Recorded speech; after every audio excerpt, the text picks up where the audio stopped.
I'm very disappointed that we're not going with the original $3.5 trillion, which was very transformative. That was House Speaker Nancy Pelosi making concessions on the reconciliation bill to corrupt corporate Democrats in the Senate. Of course, in regard to the reconciliation bill that originally was supposed to be around $5 to $6 trillion. Progressives negotiated down to $3.5 trillion.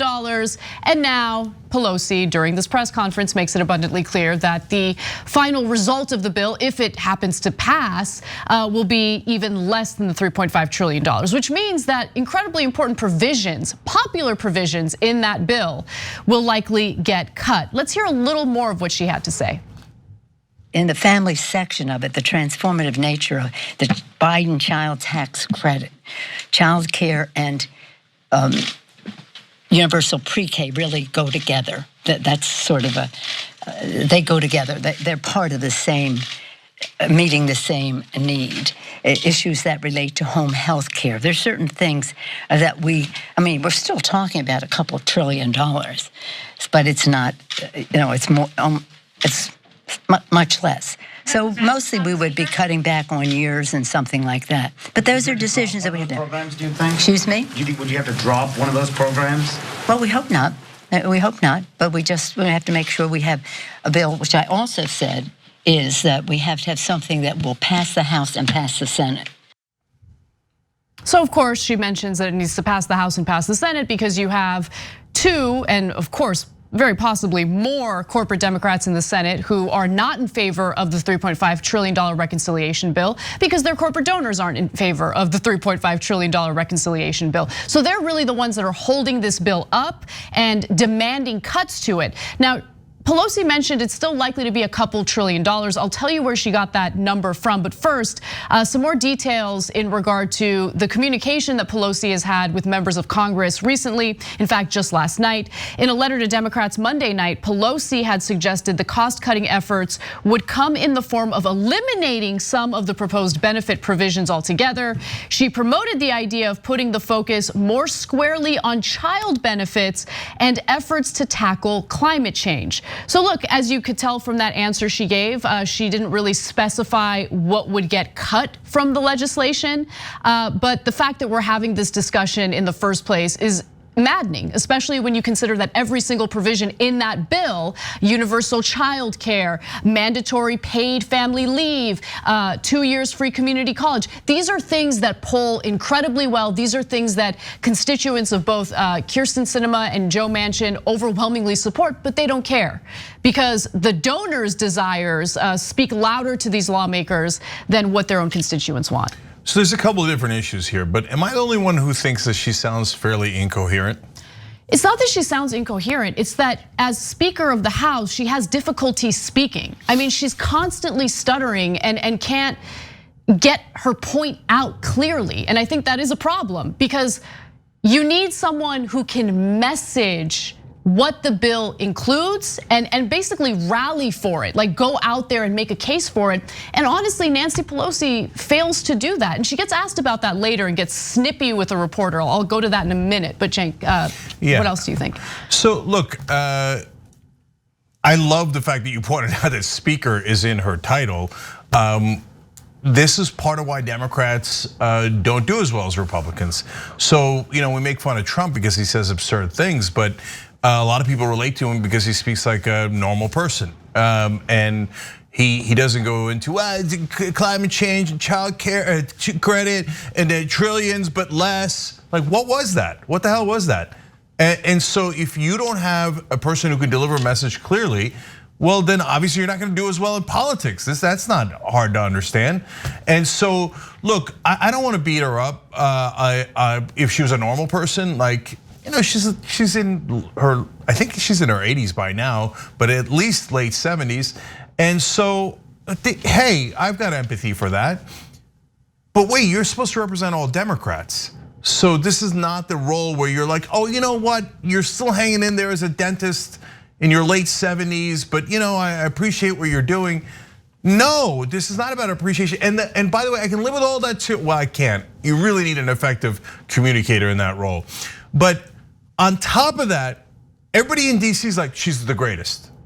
No, I can't live with the gaslighting. I can't live with it. No, you're forcing me to say she's incoherent. No one can understand what she's saying.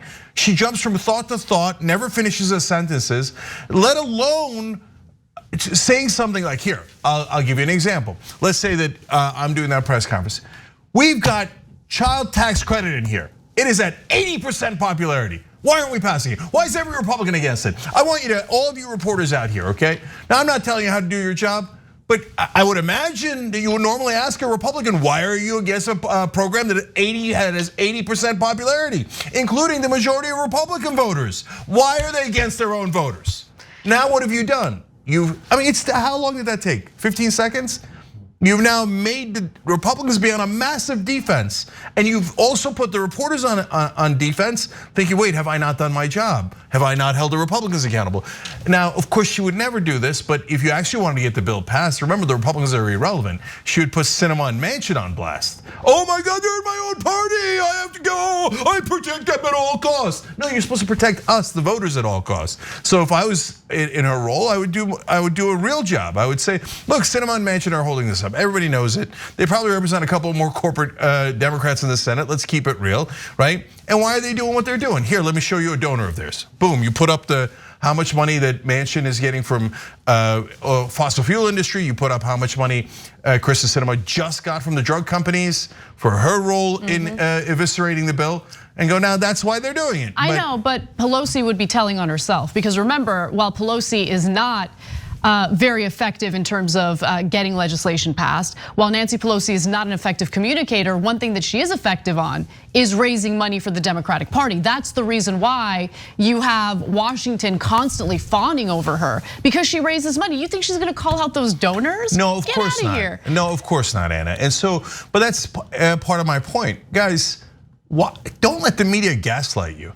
It is not normal for there to be this level of corruption, and for the Speaker of the House to pretend to be in favor of a $3.5 trillion bill, but actually help gut it and cut it nearly in half, so that the corporate donors of other Democrats can get richer off of the US taxpayers. They make it, the national media in this country makes it seem like it's normal. Oh, of course. And don't say the donors. Pretend they have concerns about the voters, even though every poll shows that their own voters want it. They're gaslighting all of us. It's all theater, just understand that. Now, what's also discouraging is the fact that President Joe Biden has already agreed to cutting the funding for that bill. So addressing House Democrats earlier this month, Biden suggested lawmakers should shoot for spending in the $2 trillion range instead. And so naturally, reporters who want to ask decent questions want to know, what do you plan on cutting from the bill? I have a prediction on what it'll be, but watch Speaker Pelosi get real snippy with a reporter who asked, I think, a logical question. What would be the first to go to get the price of the package down? You must be kidding. That's a negotiation. That's not something that I would be announcing here, and I don't even know what that would be. What would be the first go? What would be probably in timing, that the timing would be reduced in many cases to make the cost lower.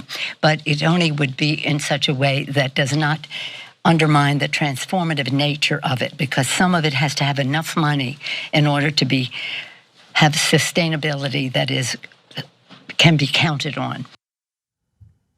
I mean, I don't even know what the last part of that answer was, but no, the reporter is not kidding. The reporter asked a logical question about what Democratic leadership proposes to cut from the reconciliation bill. Responding with, you must be kidding, is ridiculous. And then the other part of it is, I won't be answering that during this press conference.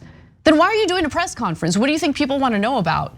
I don't understand why you would hold a press conference if you're not going to get specific about what's happening and what Democratic leadership proposes to do to get that reconciliation bill passed. And my prediction, Cenk, is that since Pelosi has really used the child care provisions included in the reconciliation bill for her own, branding and her attempts at building a legacy for herself, I think the first thing that's likely to go is the expansion of Medicare, including the negotiations for lowering drug prices under Medicare. I think they're gonna do away with that, especially considering how powerful the healthcare and pharmaceutical lobby is. Yeah, so let me tackle that one by one. Why do you do a press conference? We're not naive about it. It's not like a Democrat or Republican do a press conference because they believe in the freedom of the press and they want to make sure the press gets to ask them tough questions. No, they do it to put out their own points and to emphasize things that they think will be helpful in the process. None of that was helpful. Yeah, so why didn't you do it? Like if you come out there and go, why'd you do the press conference? If you yell at the reporters for asking you perfectly logical questions, why'd you do the press conference? And so she said there, the timing would be reduced. I know what she's talking about. I don't know that any regular person watches a press conference like that. But if you did, I don't know that you would understand what the hell she's talking about. What she means is it's a 10-year timeline, but if we make it a 6 or 7 year timeline, well then instead of costing $3.5 trillion, it might cost around the $2 trillion that Joe Biden says now that he wants as a compromise. But we would get to keep all the programs. You see how I just explained it really clearly in 10 seconds?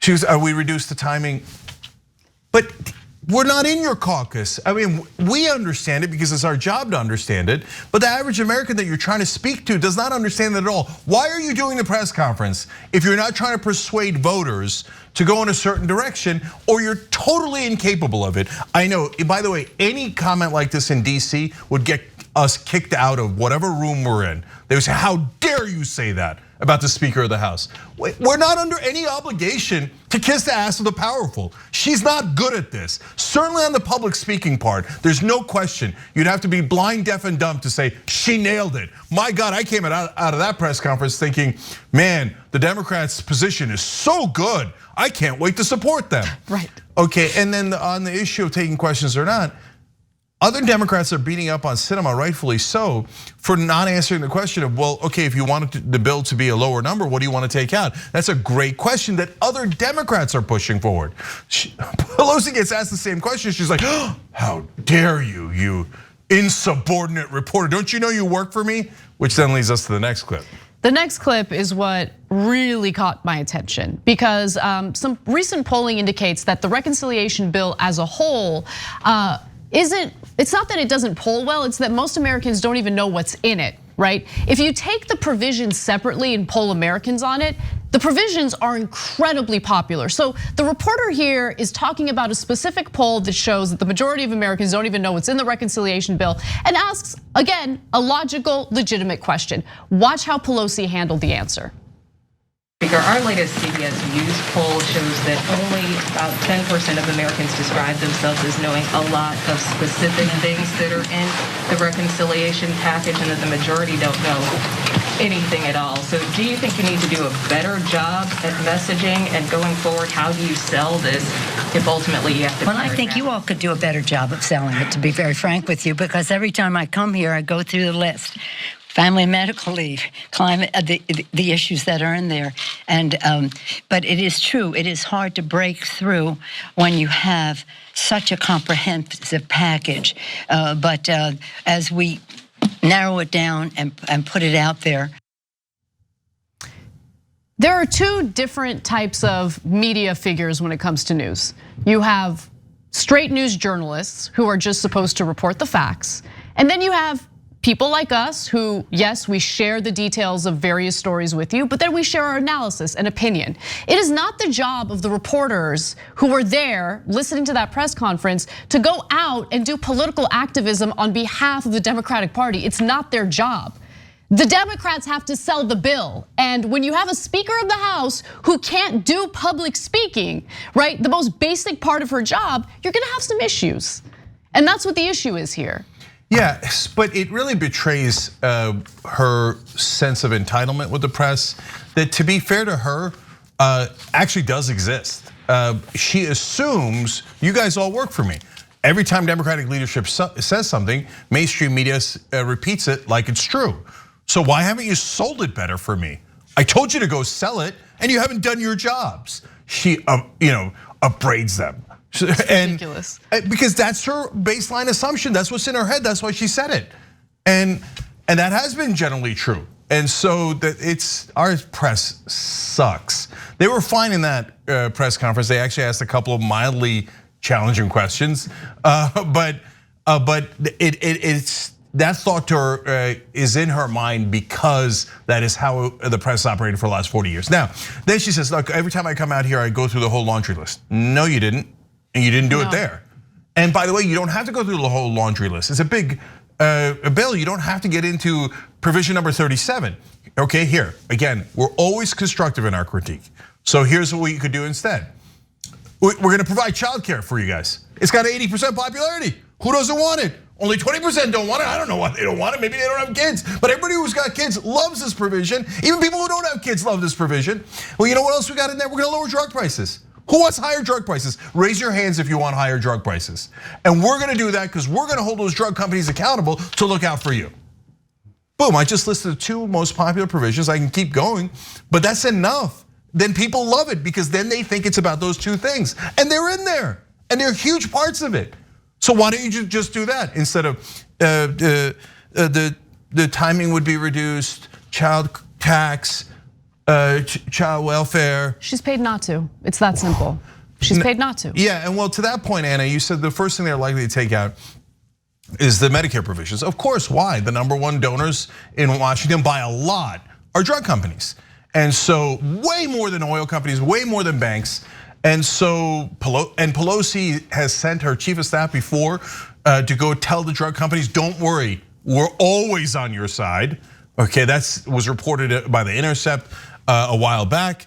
Sinema takes money from them, Manchin takes money from them, and we know that that's the one that they're gonna take out. How do we know all these things in advance? We've told you 100 things by now. I even told you months ago that they were gonna land at around 2.1 trillion. Looks like they're gonna land at around 2.1 trillion. How do we know that? Because it's actually not that hard. It's not that complicated. All you gotta do is follow what they're saying based on what the donors have told them. But the media's like, oh, this is indecipherable. I can't figure it out. I don't know what's going on here. I can. It used to be a thing that journalists cared about. It was called follow the money. You follow the money and you find out how this stuff works. Thanks for watching The Young Turks. Really appreciate it. Another way to show support is through YouTube memberships.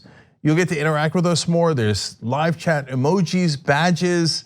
You've got emojis of me, Anna, John, JR. So those are super fun. But you also get playback of our exclusive member-only shows and specials right after they air. So all of that, all you gotta do is click that join button right underneath the video. Thank you.